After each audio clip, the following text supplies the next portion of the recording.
What's up, everybody? It's your boy Kendall, and it's day 52 of 100 days of code. Yeah!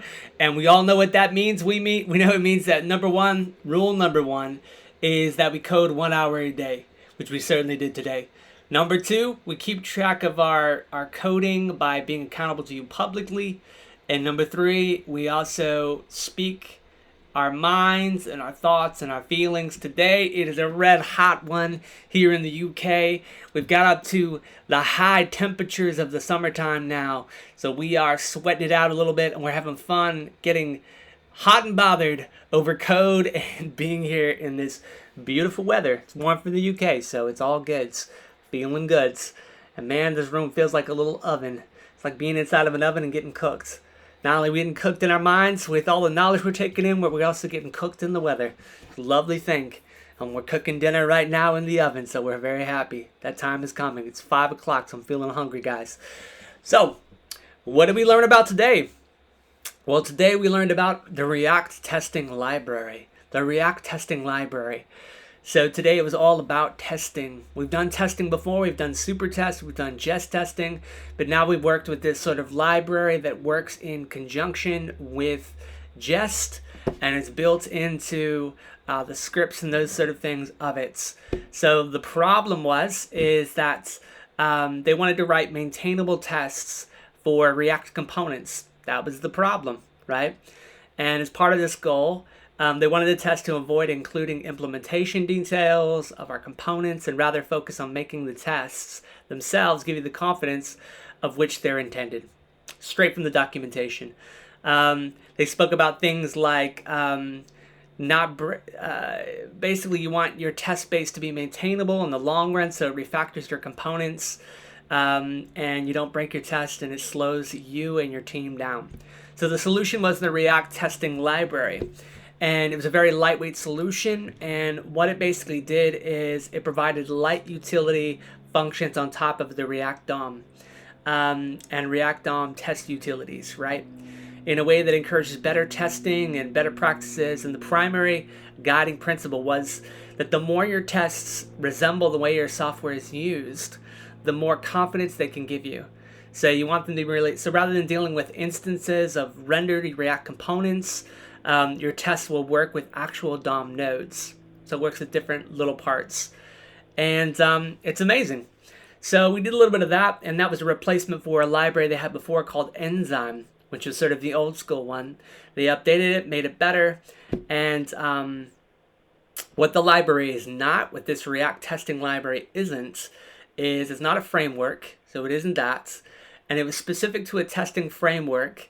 Though they recommend jest as their preference, they said the library works with any framework, so you can use this library with any framework. It's pretty cool. And so it's built on top of the DOM testing library, which is already there. And so we looked at some sort of tutorials, that sort of thing, and we looked at lots of interesting things. So we had some demonstrations about sort of things you could do and how to go about it. So the formatting is very similar. You've got to obviously import in these details. So you import your testing library, those sorts of things. You can import in the different bits from the library. So the render, the fire events, wait for, screen, all these different things that you can then use in your tests. The way that so say for example, you were testing a component and it was in the app file or the add list file or whatever. All you have to do is in there you put the extension. It could be called add list or it could be called index or whatever it is, but you have the extension .test, so then it knows that the test file to test the other .js file. So it compares it and tests it and that sort of thing, which is really cool. And then you do your test as normal. It's similar syntax to the way that Jest has. It's identical in that you have test and then you open smooth brackets. You put in English like what that test does. And then at the beginning you might say render and then you might put something in there. You might, you basically do the 3 A's. And you go through the different sort of ways of going about things. So you'll first maybe have an event. You might wait for something, and then you might expect something at the end. So there'll be 3 different things that might happen within your test, that sort of thing. And it tests whatever you wanted to test. So, for example, we had a workshop today that we were looking at, which was all around testing different components. And using this in each of the component folders, we would then have a test checking out like what it does, testing out the functionality, those sort of things. So a good example, I'll bring one up. We went to the components of, for example, adding an item. So we were given like a sort of adding to a list. And it all ran, and you had your display, and you could see you could add things to the list, that sort of thing. But the test itself, what we had to do is sort of do things like we set up a test props in our file, and then we had a test that would test if add item renders successfully. And in there, we did it by getting by test ID, which is one of the ways that you could actually you could test parts that render. So things that rendered to the DOM, you could then test those elements. You could do it many different ways, but one of the ways you could do it is get by test ID. You could also do it by get by role.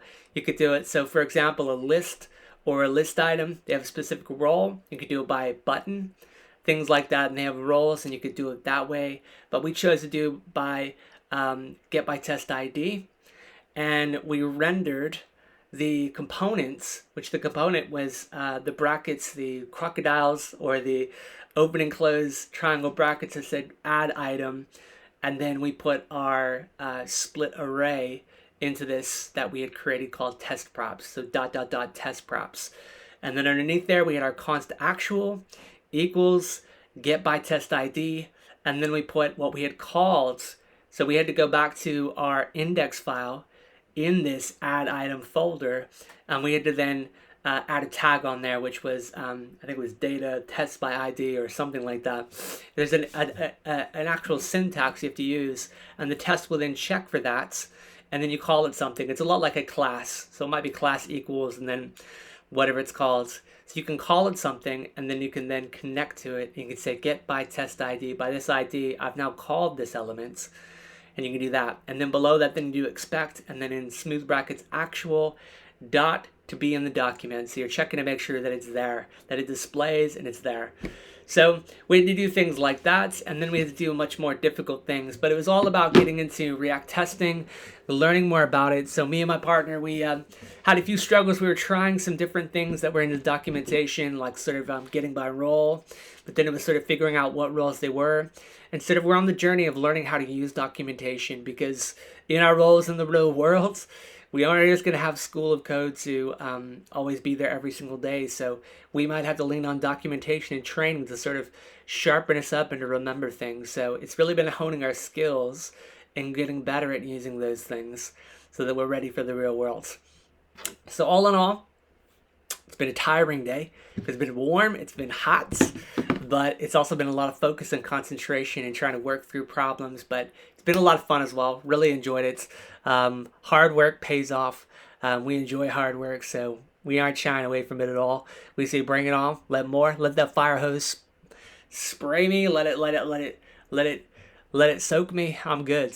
Let's keep going. Yeah, turn up the pressure. I'm up for it. So whatever the case, that's for us. Day 52 of 100 Days of Codes.